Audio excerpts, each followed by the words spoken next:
As the saying goes, if you build it, they will come. And in Fort Worth, Texas, that is absolutely the case at TCU. There's a new head coach for the TCU women's basketball program, and he's rebuilding the Horned Frogs as we speak. We're going to talk about it all today, right here on Locked On Women's Basketball. Ogunbowale for the win. Good! You are Locked On Women's Basketball, your daily podcast on women's basketball.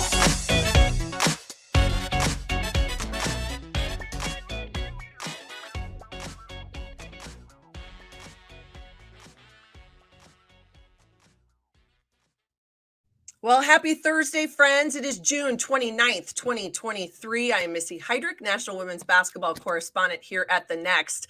Thank you for making Locked On Women's Basketball your first listen every day. We are free and available wherever you get your podcasts and on YouTube, part of the Locked On Podcast Network, your team every day. And today's episode is brought to you by Prize Picks. First-time users can receive 100% instant deposit match up to $100 with the promo code Locked On.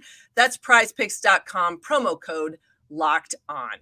Well, the Big 12 is one of the toughest women's basketball conferences in the country, and TCU has ridden the wave of wins and losses, success and tough times over the course of the past few seasons. This past March, a head coaching change in Fort Worth was made and ushers in a new era of TCU women's basketball. I am so excited to be with the 8th head coach in program history and the newest head Horned Frog. Mark Campbell is here today with us on Locked On Women's Basketball. Welcome, Coach. Thank you for being here with me this morning. Missy, thank you for having me. Absolutely. Absolutely. All right.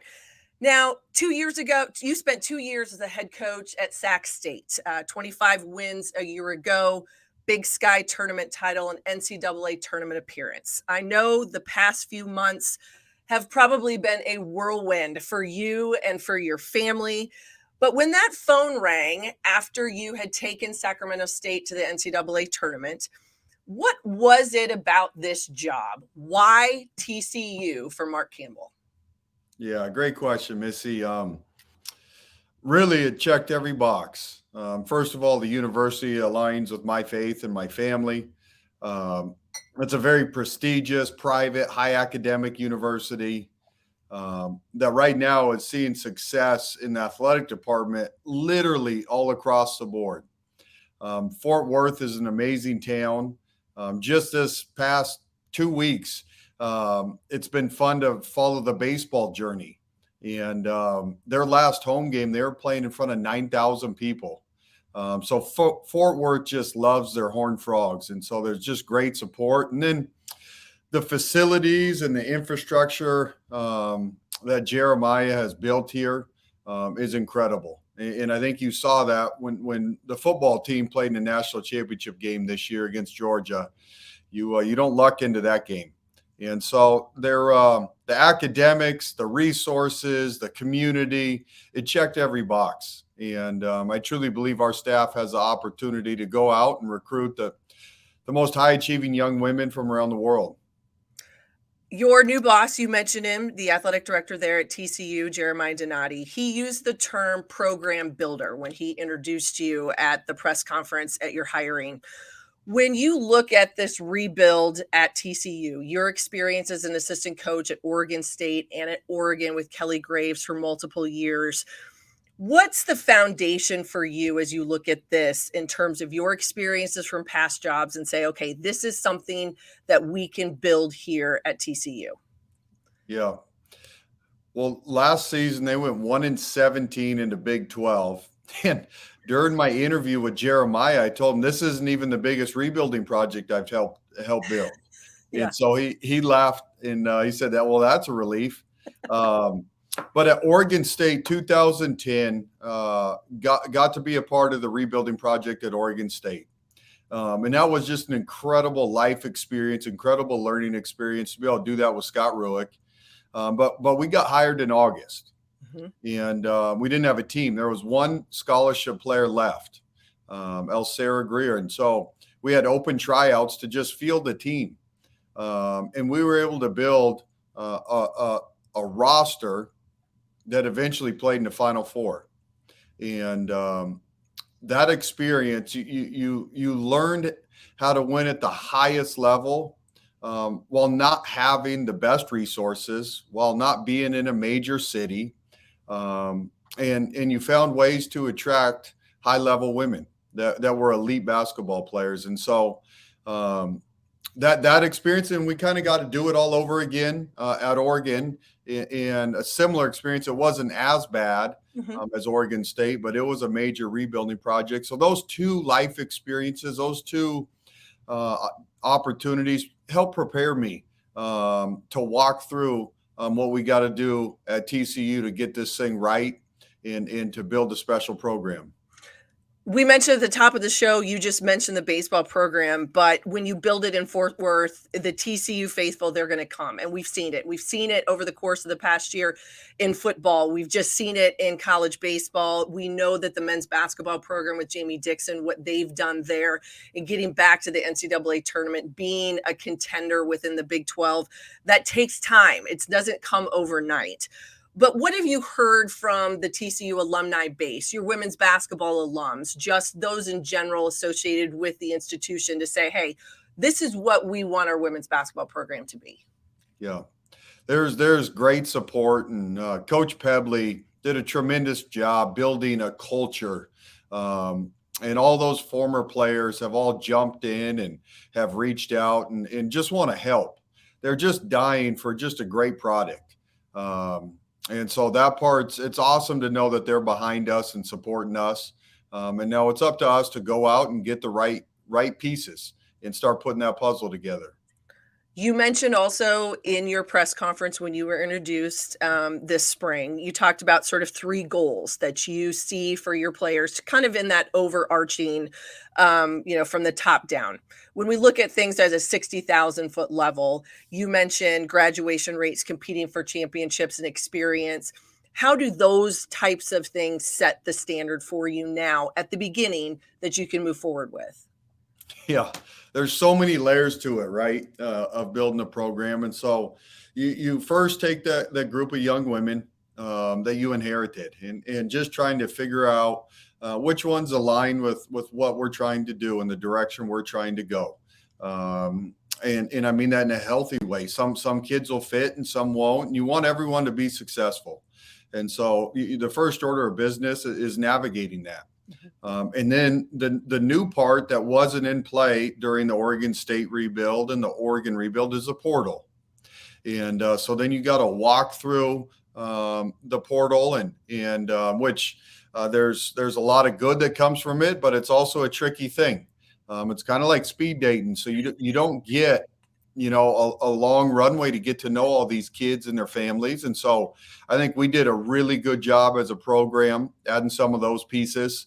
And then you inherited some freshmen that signed with the previous staff. And it's similar. You got to meet with them and their family and let them know your vision and in the direction of the program and seeing if there's alignment there. And so we've been busy just kind of walking through that over the last 2 months. Mm-hmm. All right. When we come back, Coach, we are going to talk more about building the culture of this TCU program moving forward, and then building that roster in the crazy times. He called it speed dating. I like to call it the wild, wild west of recruiting in college sports today, but that is the transfer portal. All right. But first, I'm going to give you a message from our friends at Prize Picks in the world of daily fantasy sports. Now, how does it work? You go ahead and you pick 2 players, and if they go score more or less in their Prize Picks projection, you can win up to 25 times your money on any entry.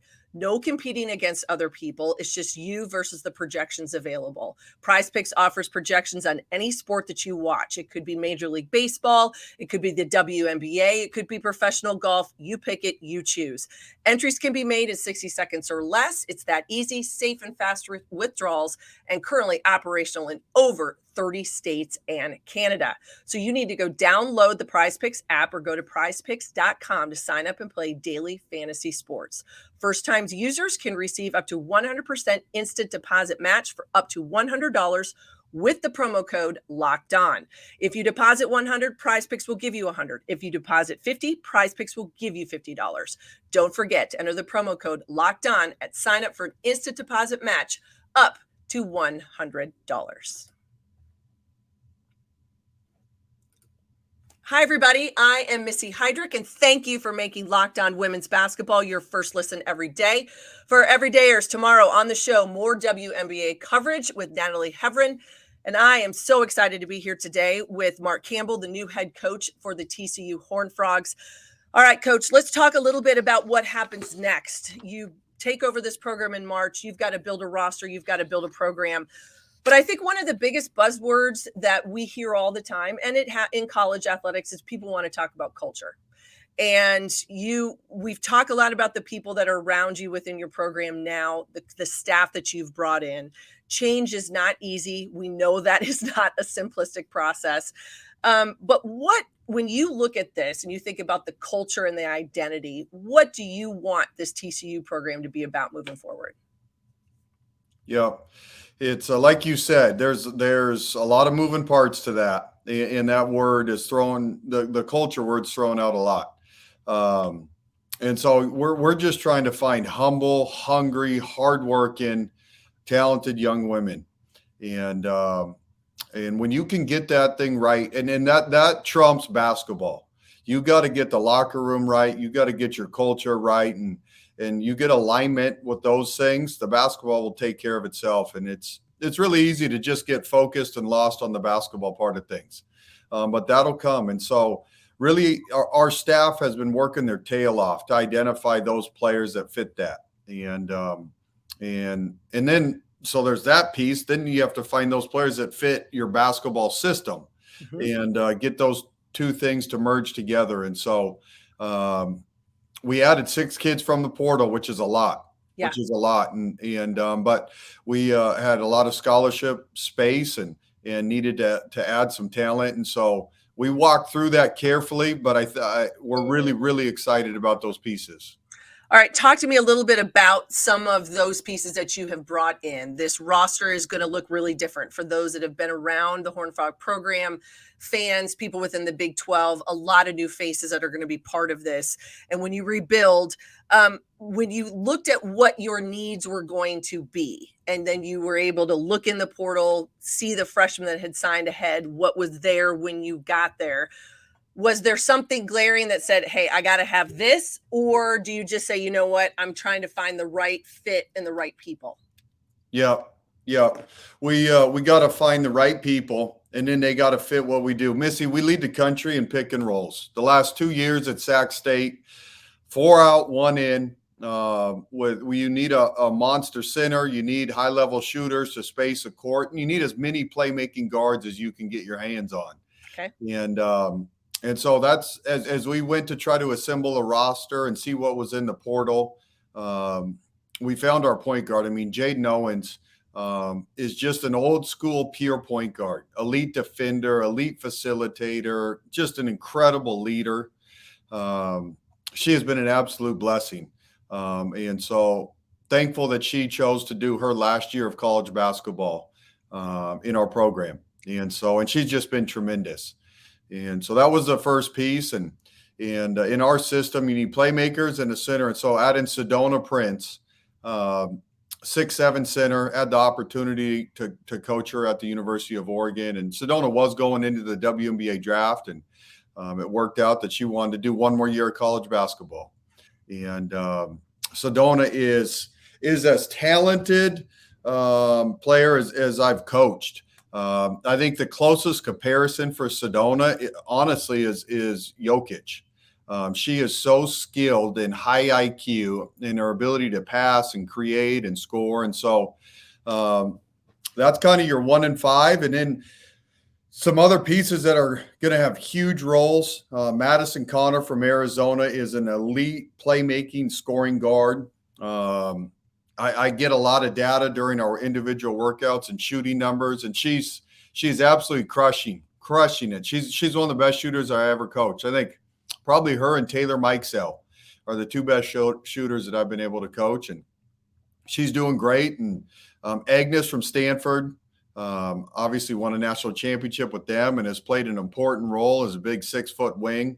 And Sydney Harris, average 18, 19 a game at Central Michigan, and is a very versatile forward that can put the ball in the hole and shoot it at a very high level. And then Una from Fullerton, we competed and played against Una at Sac State. So we had firsthand experience. We scouted her. So just knew her DNA, knew her IQ. She's a playmaking guard that's just a winner and is really tough. And so those are the 6 kids we added. All of them bring something different, but they each fit a piece of the puzzle for our system. I want to ask you a little bit more about Sedona. An interesting story for this young woman who had, out of high school, one of the best players in the country, lands at the University of Texas. She has that horrible injury with USA Basketball, kind of curtailed the start of her career there. She transfers to Oregon, maybe didn't necessarily have as much success as some had thought she would. Then she's dealt more injury, doesn't play a year ago. When you think about the opportunity for her to get back on the court, what are you seeing from her in workouts? How is she doing physically? And it probably has to be kind of fun for you to kind of reunite with a kid like that has that much potential and can really do some amazing things on the floor. Yeah, Sedona's had a tough journey. You summarized it well. Was the number 1 player in the country out of high school before she broke her leg. Yeah. And Sedona's one of those kids. She's so intelligent, so talented. I mean, she's got like 3 million TikTok followers because she is just this amazing young lady. She is fun. She is authentic and real, and people gravitate towards her. And so because of that, though, there's always been a lot of distractions and things on Sedona's plate. Mm-hmm. And it's been fun to have her back in the mix and how much she's matured. She's a 23-year-old. Yeah. And she is laser focused. And I'm going to say, I think she's laser focused for the first time in her college basketball career, because she's got 9 months and she's got one more crack at this thing to see if Sedona can put all the pieces together and if Sedona can reach her full potential. And she is completely locked in on basketball. And she wants to see how good she can get. And so she's been incredible. She's in elite shape right now, and she's worked her tail off to do that. She's hungry. And I think that year without basketball in a weird way is kind of a blessing. It's just realized, this thing's fragile. And so she's attacking this off season, and I think we're going to reap those rewards. Well, that's fantastic. I know there's a lot of people in this part of the country looking forward to seeing her back, because if you don't get the Pac-12 network, you might not necessarily see it very much. I got to be honest with you. Those in the Midwest and in Big 12 country, they're going to be excited, I think, to see Sedona Prince. As you think about rosters, you think about your recruiting philosophy moving forward. We know the portal is always going to be part of this picture for everybody going forward. But how do you balance high school kids and the portal, looking and trying to create those relationships? You mentioned it. It's not speed dating with a high school player. You get to know their parents, their high school coaches, AAU, etc. It's a different feel. How do you balance that now in this world? And you're headed out more on the road in the month of July. Man, Missy, that's the $1 million question in college athletics. It really is. I think everybody's trying to figure that out. And it's fluid, We inherited this job and this roster, and in this case, it was worth adding 6 kids from the portal. And so I think it's a case-by-case situation and a year-by-year situation. And so ideally, those high school kids can be the heartbeat of your program. They're going to be a part of your program for 4 years. They're going to know your system inside and out. They're going to be the heartbeat of your culture. And you get to have them for 4 or 5 years. And so ideally, I think how we want to go about it is being very picky, but adding the right high school kids, while complementing the holes that you need to fill with the portal kids. And so I think there's a place for both of those. And there's very talented portal players and there's very talented high school kids. And so I don't think you want to be married to just I'm all this or I'm all that. I think you got to blend it together. You got to be very wise in how you do that. And I think it's year by year. you have landed in might be one of the one of the biggest states in the country and maybe one of the hotbeds of high school talent in the state of Texas. That can hurt. And even just in the Metroplex where you are, as you look at some of these relationships, ones I'm sure you've had for a very long time, what has been the reception for Mark Campbell and his staff and this new TCU program? Yeah, Missy, you nailed it. It's the hotbed of women's basketball. The amount of talent that's in the state of Texas, the elite level high school coaches, club coaches, it's special. It's one of the reasons this job is a sleeping giant, is just the talent pool that you get to pull from. And so it's been awesome. Again, there's been relationships that have been built for many, many years down here. And so, but again, you're just walking through it, trying to find the culture piece and the style of play piece, and trying to find the right kids that fit that. And so, first order of business is keeping those kids home. And there's many ways to do that. Sometimes it's bringing those Texas kids home that were in the transfer portal. Right. Jaden Owens and Sedona Prince are getting to do their last year of college basketball close to home. And then you had two freshmen, Victoria and Jade, that are from Texas. And so there's an incredible talent pool. I've always been jealous of it, being from the outside, and now to be right in the heart of it. We're going to work our tail off to keep those kids home. Ideally, it's really special when you get to play in front of friends and family and play in front of your village. And so we're going to try to provide that opportunity. All right. That makes all sense. Okay. In just a moment, we are going to look ahead to this 23-24 season for Coach Campbell and this TCU squad in a 1-year, 14-team Big 12, at least just for 1 year. We'll be right back.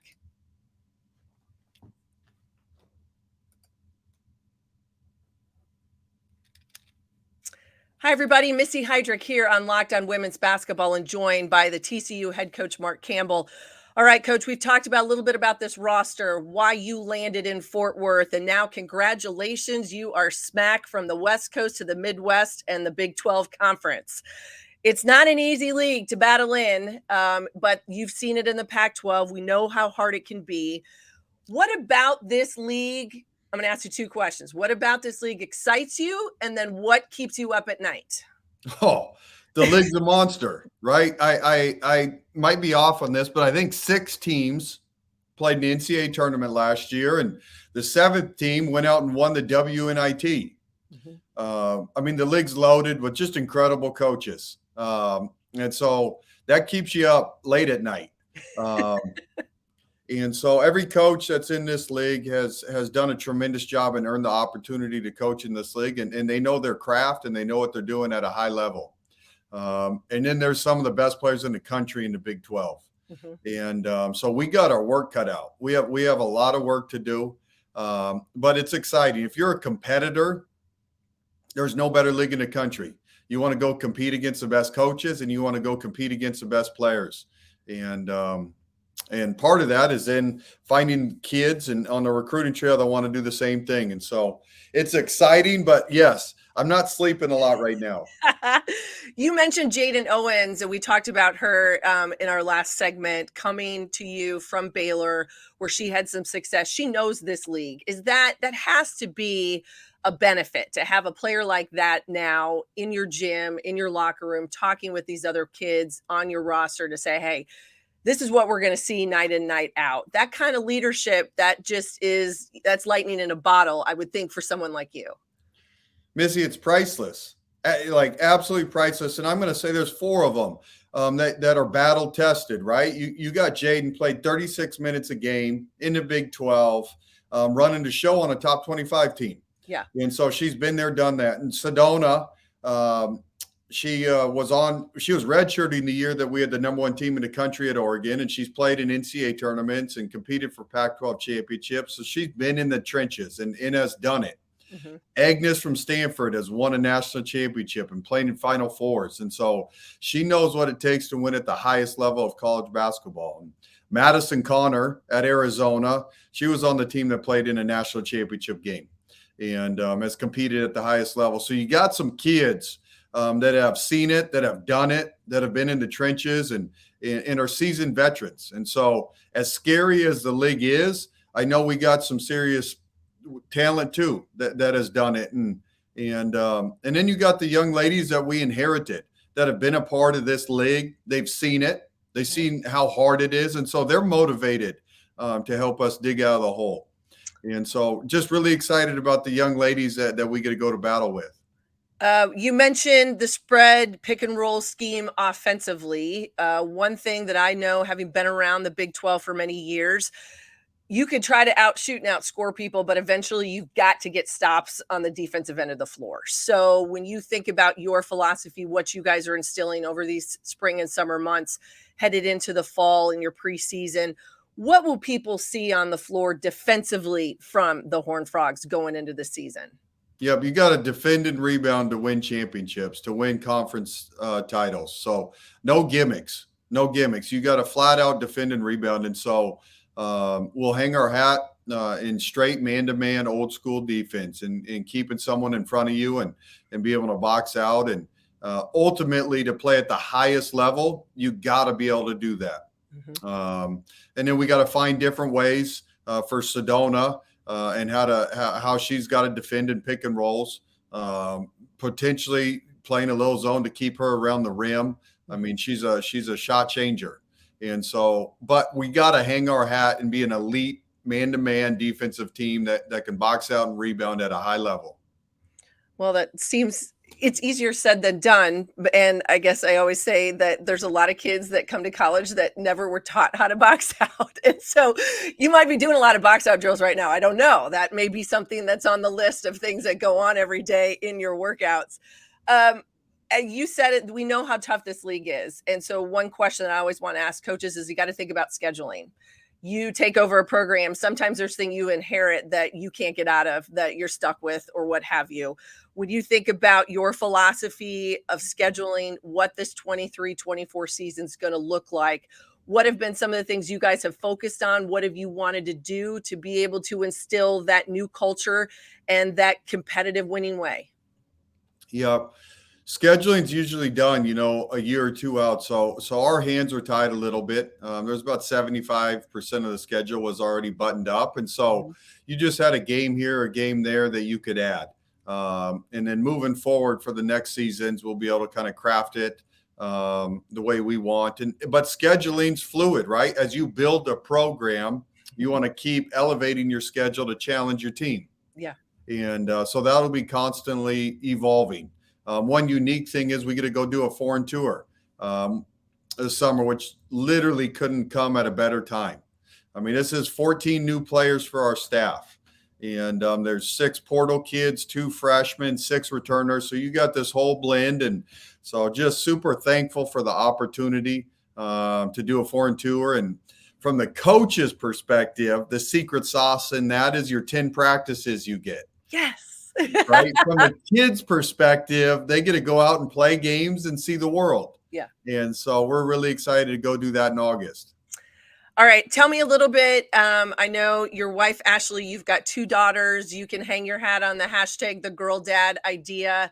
How has their transition been? How are things going for them and getting settled in this new world of being in Fort Worth and at TCU?